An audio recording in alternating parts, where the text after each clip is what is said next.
I'm a 32 male, and my wife is a 28 female. I have been with my wife for 7 years. At first it was great. She was my soulmate and I was hers. We had similar interests in sports, entertainment, social issues, more on that later, holiday destinations, etc. We were happy for years. However, things started to change when my wife was becoming more distant, even slightly colder. Now, let me give you some insight. We've been together for 7 years. For 5 years, it was, as I said, happy. I felt I was her world and she was mine. We went out with friends and I see her always smiling at me when we talked to our friends. She would take care of me when I was sick, as I did with her. She would back me whenever needed. She was my rock, my best friend, my one and only. We would do many things together like hiking, camping, wildlife resorts, same interests, go to watch the football. We had a passion for each other. I never wanted her to change. When I first met her, she was beautiful. Brunette, curly hair, stunning smile, and so nice. She always implied the same with me. She made me feel special. Not once did I feel inadequate or insecure about myself.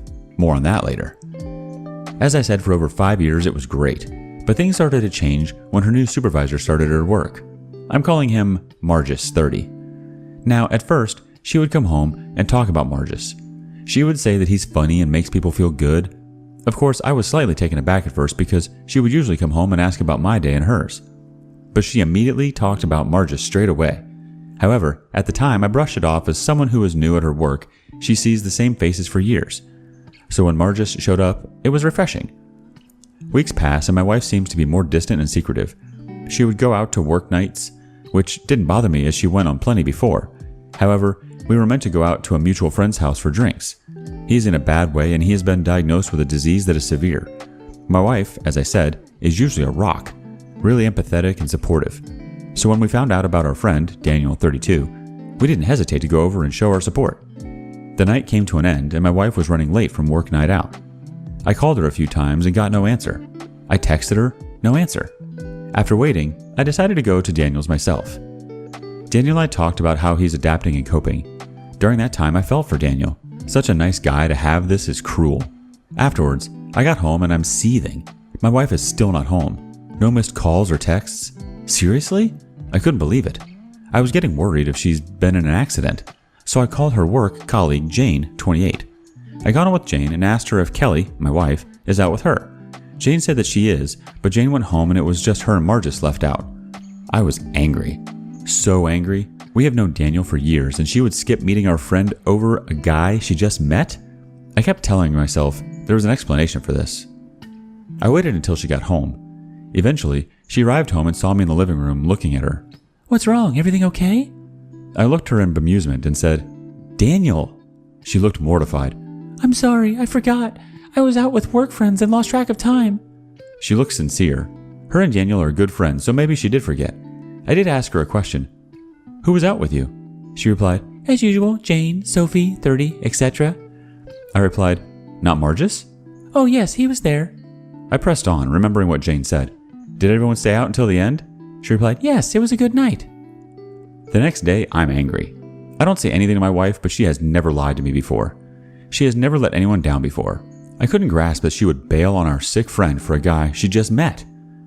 The next few days, my wife was becoming more distant. She would come home later and not be affectionate towards me. I still put this down to workload maybe, but when she got home, she would be on her phone constantly. I asked her, "Who is it that you're always texting?" "Just a friend from work," she said. I asked her, "Is it Margis?" "No," she said. "But what's the problem if it is?" I never saw my wife get defensive like this, but I was going to be honest. I replied, "Because you never shut up about him. He's been working with you for under a month, and you seem to idolize him. Your face sparkles when you talk about him. So much so, you forgot about Daniel." I could tell I hit the spot. She replied, "No, I do not idolize Margis. He's nice, but just a friend. And I apologized to Daniel already." This wasn't enough. I waited until she was asleep and checked her phone. And surprise, it was full of sext messages between them. I took photos of the conversation for later. A week has passed and it's still continuing. The late nights, the lack of affection. I spoke to a friend about my concerns and he said, maybe I'm being paranoid. Try to do something new, like make her a surprise dinner. I liked that idea. So I texted my wife and asked her if she's busy after work. She replied, "No, I'm free." It seemed to be a nice text conversation, so I made her dinner. Got a nice bottle of wine and flowers. She got home and looked sad at me. She said she's really sorry, but a friend from work is organizing a surprise birthday party for a colleague, and that night is the only night they have. I shook my head in frustration and anger. She literally left right after I drove off. This was it. After months of suspicion, I needed proof. I know you must read this and say to yourselves, "Friend, can you not see the signs?" I could, but I was hoping that I'm wrong, hoping that it was a bad dream. Truth is, I was scared to find out, but I had to. I needed proof. So, I wasn't proud of it. I put a tracker in her car. I pretended to be at work late so she didn't see me when she got home. She did arrive home. I watched her from a distance, and she set off again in her car. I followed her as she went further out of town. She eventually pulled into a car park that was secluded in the corner. She was waiting until another pulled up next to her. It was him, Margus. She got out and got into his car. It was obvious what they were doing. I recorded her getting into his car for evidence against her. For the next few days, she acted like everything was fine. I mean, I know that she doesn't realize I know, but she was acting like normal, smiling to me, even holding my hand at breakfast. She left to go to work. I had a day off and decided to snoop on the laptop to see anything suspicious. There was nothing. But when I was looking through her drawers, I know, not my proudest moment, I saw an iPad under her bottom drawer. It wasn't mine, so I assumed my wife bought it. Luckily for me, it didn't need a password. I don't know if she forgot to lock it, but I got lucky. I got in and looked. Now this is where the damage really hurts. I looked at the iPad and checked to see text conversations, but nothing. However, what I was about to see I will never ever forget. There was a folder of pictures of my wife naked, making sexual positions for him. There were so many, but there was more. There were videos. I know I shouldn't have looked at them, but I did. The videos were graphic. Margus is sleeping with my wife, and my wife is enjoying it. But that is not all. My wife was seen sleeping with another woman and another man, with Margus there. But the other man was someone who really made me sick. He is a bigot. He had vile tattoos of certain groups who are vile. Like I said, a vile human being. It seemed that Margus agreed with his views, which was fitting. I couldn't believe it. My wife being with a man who held bigoted views? This was a woman who detested any form of bigotry, as did I. So why would she do this? What did she see in him? It was seeing her being fully complicit that really got to me.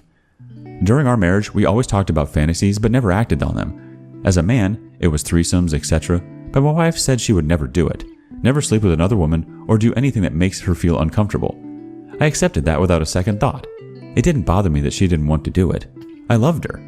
So to see her doing things that she never did with me hurt really bad.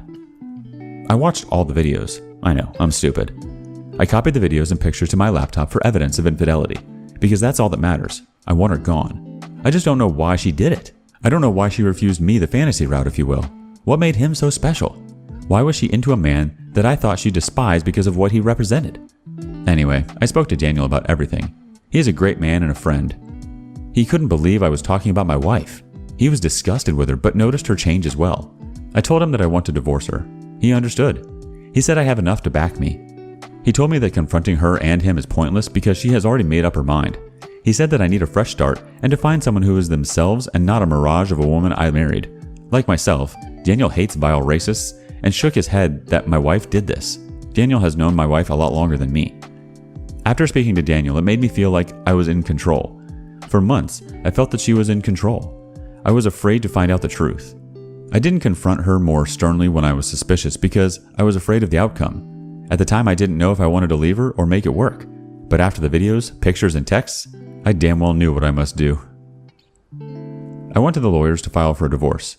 I had enough. My wife was still acting normal, still on the phone constantly, still going out late, I assume with him. I didn't care.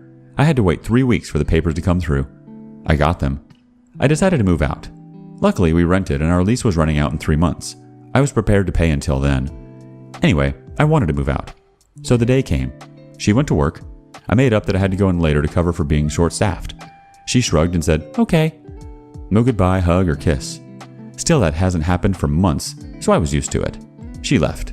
I packed up my essentials and put the divorce papers on the kitchen table along with my wedding ring. That was it. I stayed with my friend from university, Adam, who lived in another city. I was grateful, but more grateful that it was far from her, the city, our same social circle. I wanted nothing to do with any of it. I told my parents about what happened and they were shocked but fully understood. I obviously didn't tell them every little detail. There was no need. All I can think of at the moment is that I'm free. My wife would, I assume, agree, as it was clear that Margis is the one she wants. I hope that we get a quick divorce. I really do. Later that night, my phone was blowing up with calls and texts. It was my wife. I was surprised because I honestly thought that this was what she wanted as well. But it seems that I couldn't be more wrong. I didn't speak to my wife. I had no interest in it. I read her messages and all of them consisted of, "I'm sorry. I love you. Please can we talk?" etc., etc. This lasted for hours. I blocked her number and deleted all my social media accounts. I spoke to my lawyer about my wife signing the divorce, but she hasn't signed. She did contact me through email. I wanted to have some way of communication because I still want the divorce. She sent me an email again saying sorry a number of times and that we needed to talk. I replied no, all I want is the divorce. She replied that she doesn't want one. I am the man she only loves, and Margis meant nothing. It's funny because I never mentioned to her why I left, but she obviously knows why. Her guilty conscience and seeing her plead for forgiveness was actually satisfying. I spoke to Adam, and he said I could stay as long as I wanted. I am thankful for him. But he did say that I would have to meet her eventually. He said that I left without having answers, and no matter how hard you try, eventually you will need to hear them. Inside, I was disagreeing with Adam. Why should I talk to her? Why? She gave little regard to my feelings for months. She didn't care about me. She cares about her sick friend Daniel, but she didn't care. So why would I talk to her? I know that deep down I'm being stubborn, but also angry that my wife is trying to reconcile. I honestly thought she would have signed and moved on with him. This has me mixed up. And even more mixed up now is that my wife wants to meet. I have a therapist who is excellent. I talked about the affair, the pictures, the videos, all of it. I mentioned that my wife wants to meet up before she signs. My therapist was blunt. She said that when I left without telling her why, deep down you wanted her to plead and her to worry. You kept telling yourself she wouldn't care, but deep down you want her to care. You want her to feel pain, like she did to you. However, meeting her would take some of your control. She was right. She added, if you decide to meet in person, you must ask the difficult questions even if you don't like the answer. Because you do have questions and you are not moving on at all. You are running away because you are scared, and the last 7 years were a lie. Like I said, blunt. That was 2 days ago. My wife really wants to meet and is inclined that she won't sign without meeting first. I speak to my parents and close friends about it. My dad said that you could force the issue of her signing, but that could take months. But if she's willing, no guarantee, to sign after you talk, then it's worth it. Adam agreed. I decided to meet my wife, although to say I'm nervous is an understatement. How should I approach this? What should I ask her? Should I be open or guarded? Any help and advice would be appreciated. Ask for some advice, you know you're gonna get it. Thrilla de Gorilla says, well, I'm a big fan of face-to-face confrontations. With that in mind, tell her flat out that a condition of meeting her is signing the papers. If she says no, then don't meet, and ghost her, and take the long road to divorce without having to see her ever again. If she says yes, then meet her, but allow her the floor to speak. Keep your questions, statements to a minimum, and control your emotions to the point where you display zero emotion, good or bad. If you become emotional, excuse yourself and go collect yourself and get back on mission. Your main mission is to get the papers signed. Remember, you have all the answers you need already. The meeting is for her, not you. She wants forgiveness, abdication, and to walk away with less shame and guilt. She's looking to get out of being held accountable. Yes, that knowledge to trade for her signature. Now, there's still a chance she won't sign. If she seems reluctant to sign, offer to work on the relationship after the divorce. Make her believe she's still got a chance with you.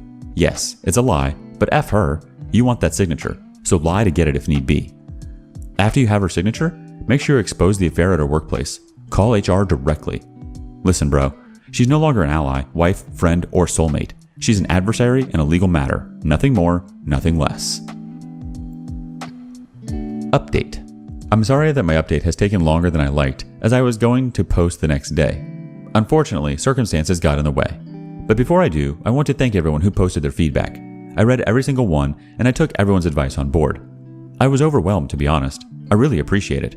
I also would like to point out some things regarding my previous post. The story has been set from just over a year ago. The last post is a catch-up to present time. Sorry, I should have claimed. So now this update leads up to the present day. As the story is now complete, but I'll section each story with an update heading. Update. I don't know where to start. A lot has happened since I posted. First, I moved back to where I lived. Living with Adam was great, but I needed to go back eventually. My soon-to-be ex is still in our house, so I rented a flat just outside of town. I told my wife that I'm coming back, and she was happy. However, I told her under no certain terms that I would be living with her.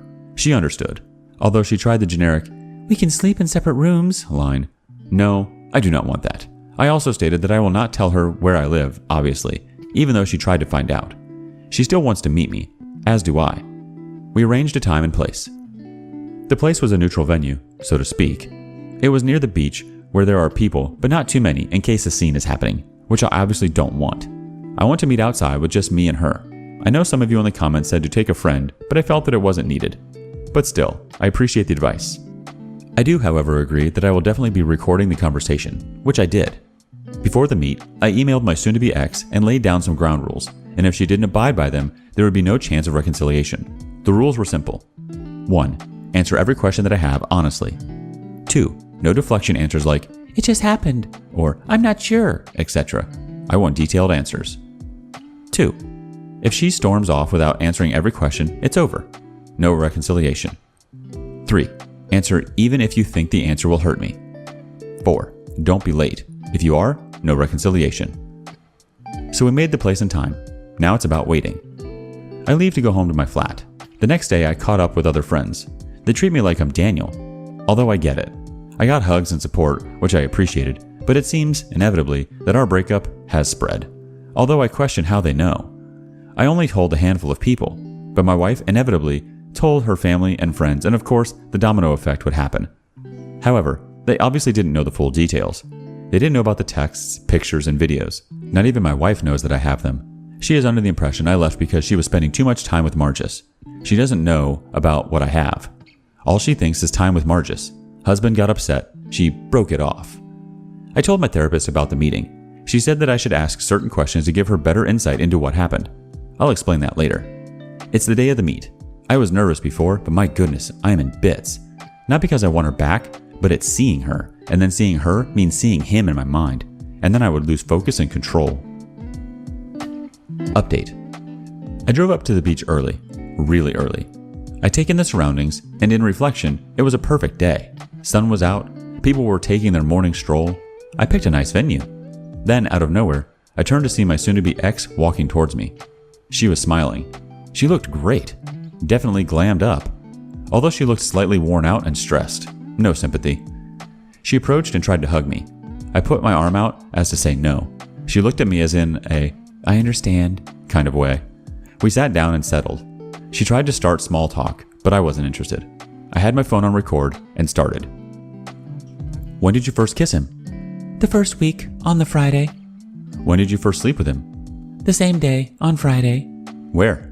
At his place. "Did you ever do it in my bed?" Does it matter? I look at her and said about the email, answering everything I stated. Yes. She starts to tear up. "When?" She basically said it was a number of times I was out.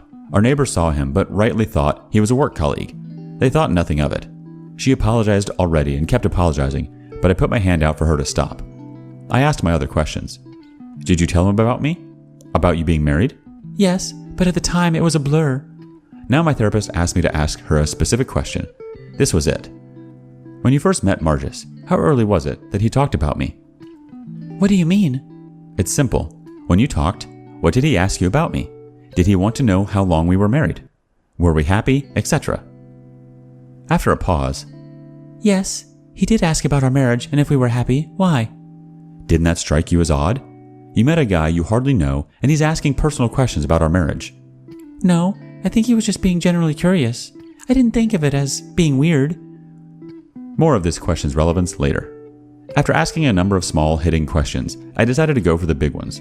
I decided to ask her about the videos and pictures. However, I did it in a nonchalant way. I referenced a racist attack near us at a local store. Of course, if you read my first story, you will know about the views of Margis and his friend. So I went soft and turned it like this. "Did you hear about the incident last Thursday?" What incident? The bigots who attacked the shopkeeper and trashed his store, not before spraying hateful graffiti everywhere. That's awful. Yep, it is. I can't stand racists, can you? She looked at me with a confused expression. I didn't say anything. Then it seemed to grasp exactly what I meant. She knew that I know about the pictures and videos. She started to cry again. This lasted for about 5 minutes. I pressed.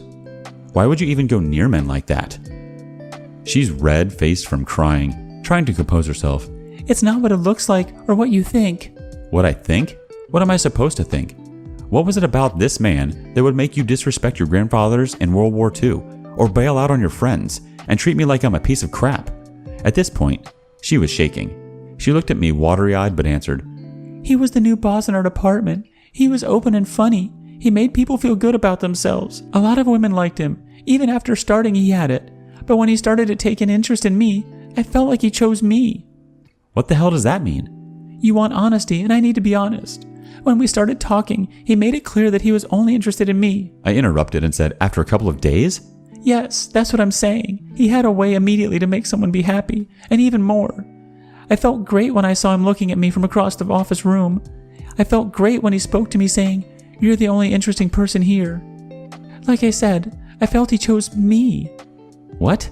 I know it's pathetic. I'm pathetic and weak, but you have to understand what it was like. When he first started at the office, he was good-looking, confident, suave, and was just right. He had an aura about him that, when he smiled, I melted. She continued. He could have had anyone at the office at the time. All the girls wanted him. They all talked about him constantly. I know it sounds bad, but I never thought he would pick me. Wait, you wanted to be picked? No, not initially. I figured it would be harmless flirt or something, but he made it clear that he wanted more than that, and that was it. What was it? Him as being a kind of drug that I couldn't shake off. Again, I know it's pathetic, but give me a second. When he talked to me and giving me compliments, I was stunned, but really flattered. My confidence went from 60 to 10,000. I thought to myself this man could have anyone, but he told me it was me he chose constantly, that he could tell it was me. What was you? I don't get it. He made me feel that I was the one. I was the one that he was meant to be with. I know it's not what you want to hear, but I'm being honest. Continue, I said. I can't deny I was attracted to him. It was obvious. I see that now. Wait, you thought you were hiding it well? At the time, yes. At the beginning, he flooded me with compliments. Other girls were jealous of me. I got a rush from it. I liked it. The more I saw of him, the more I wanted. Wanted? Wanted to feel like a queen. I know that you treated me so well. I was lucky, but Margis at the time was just another level. I got a buzz from seeing jealous women being envious of me. I did ask for honesty. She continued. In my view, I thought to myself, I'm so lucky to have this man. But the longer I was with him, the more he changed, but I couldn't stop it. I asked her what she meant. He was specific in what he wanted. He got to know me, but unconditionally he got me to do the opposite of what I liked. Those videos and pictures were his idea. And yes, I know his friends and ideology, but I didn't want to challenge him or Margis because I didn't want to upset him. He had a way of saying that if you can't make me happy, someone else will. He had this, do you know how lucky you are? Attitude. At the time I panicked. I went to extreme lengths to keep him happy. I wanted to make him happy and nothing else mattered. So at the time I did anything for him. You obviously saw that. I told her of course I did, and about the fantasies. I know. But as I said, he was a drug that I couldn't shake off. The more I saw him, the more I wanted. He made me believe that you were the bad guy. He made me believe that you were holding me back and that you didn't respect me. I know it's not true.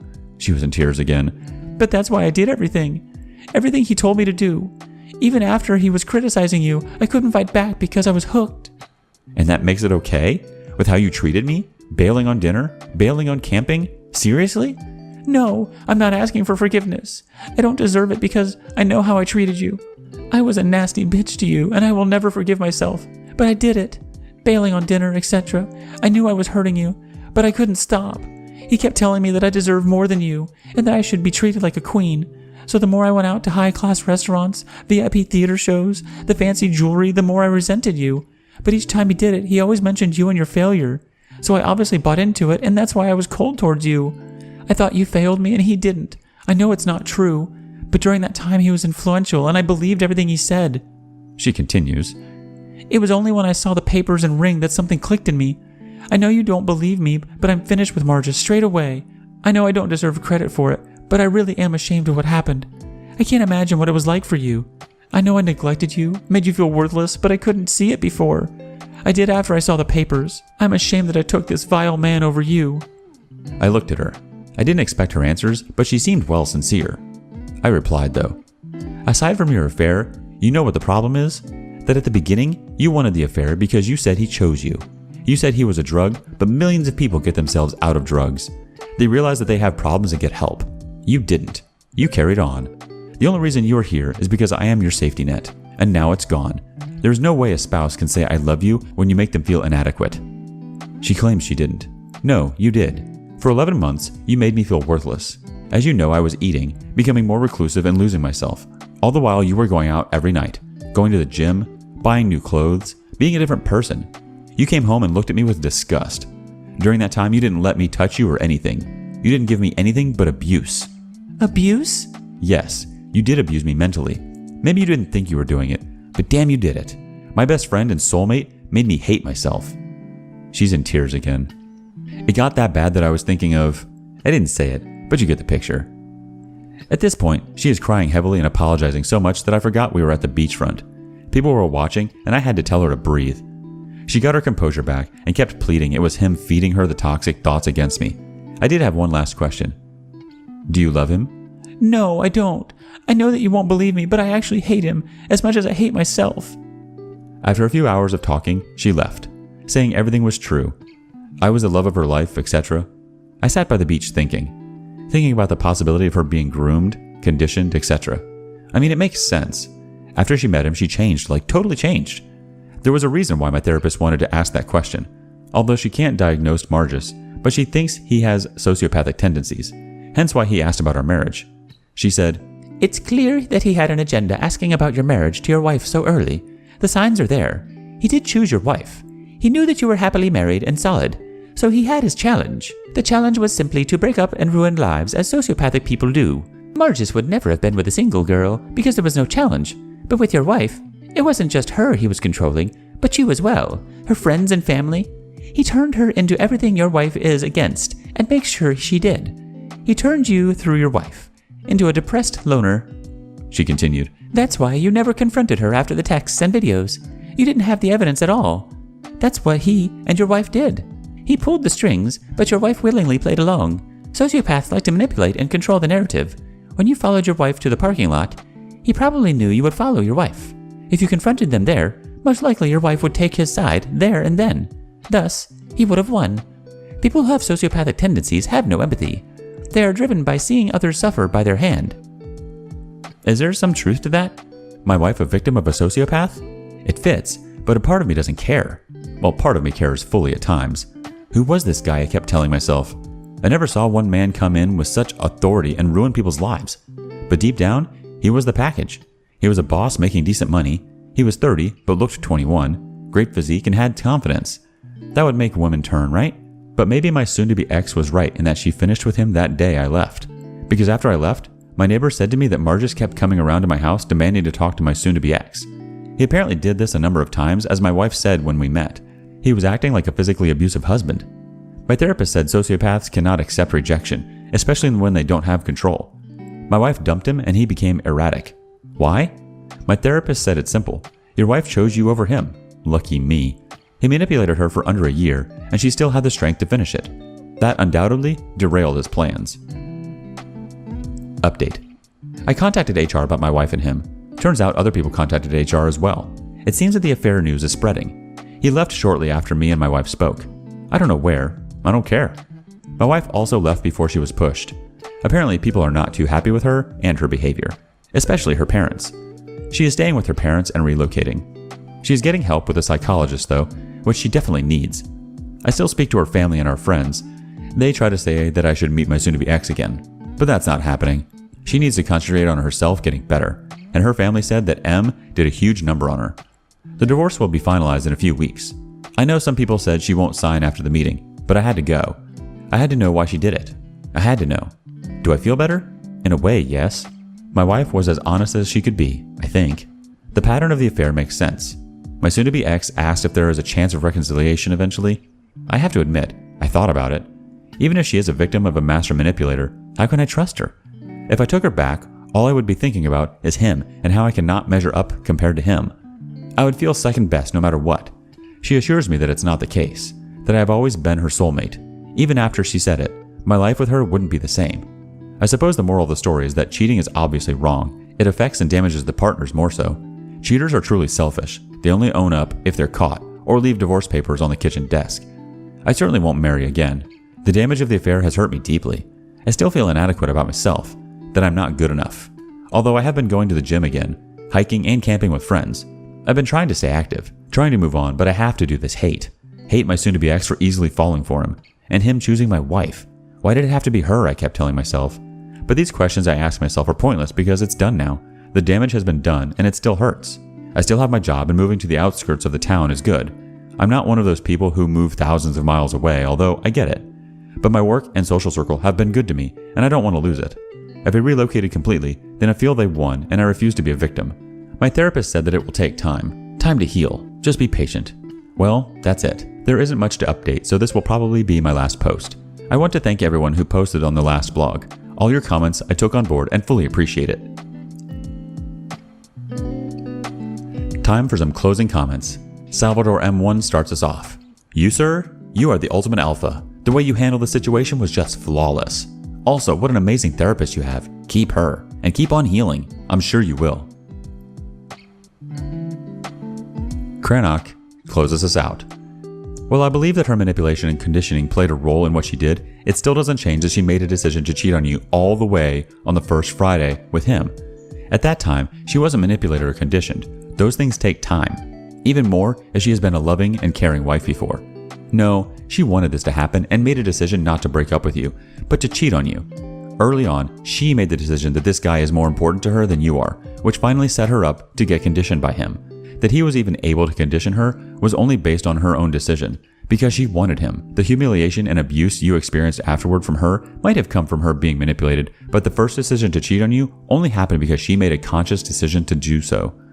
I applaud you for being able to meet with her and to even listen to all she said. I don't think that many could have done that. Stick to your decision. Divorce from her, and after that, never see her again. If there was ever a case where the damage done was just too much to be repaired, then it is here. Take your time, focus on your healing, and be proud of yourself for getting yourself out of that abuse. That is what I want you to take away from this all for yourself. In a time of great hurt, when the person you cherish the most betrayed you on such a deep level, you stood up for yourself and did what you had to do to get out of there. And in your case, you even did it with your dignity intact. You are worth so much more than to be treated this way.